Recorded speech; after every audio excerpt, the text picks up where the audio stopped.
Big boss 16 के आज के एपिसोड में हमने देखा सुम्बुल के पापा ने लगा दी शालीन और टीना की वॉट कि तुम बना रहे हो मेरी बेटी का मजाक, जिसकी वजह से आ गई हैं इनके बीच दूरियां।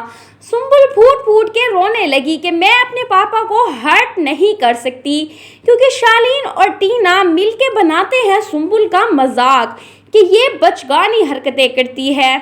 सुम्बुल के रोने पर निमृत ने सुम्बुल को समझाया कि आपको शालीन और टीना से दूरी रखनी चाहिए और अपने पापा की बात माने, ना कि शालीन और टीना को समझाती फिरें।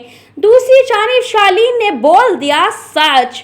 टीना का टूटा है दिल क्योंकि शालीन निकले एक 8 साल बच्चे के बाप। जी हाँ, शालीन और टीना जो कि कुछ दिनों से लव बर्ड्स दिखाई दे रहे थे, उनके बीच आया एक कड़वा सच कि शालीन मैरिड है और एक 8 साल बच्चे के बाप भी। उसके बावजूद हमने देखा कि पहले वो सुम्बुल से फ्लर्ट करते रहे और पिछले कुछ दिनों से सुम्बुल को छोड़कर वो टीना के काफी करीब हो गए थे। यहाँ तक कि उन्होंने अपना बेड भी टीना के बेड के करीब करवा लिया था। क्या ये सब कुछ फन के लिए था या था कोई टाइम पास? आपको क्या लगता है, क्या शालीन है धोखेबाज? क्या वो ये सब फन और मस्ती में कर रहे थे या ये सब थी सिर्फ दोस्ती?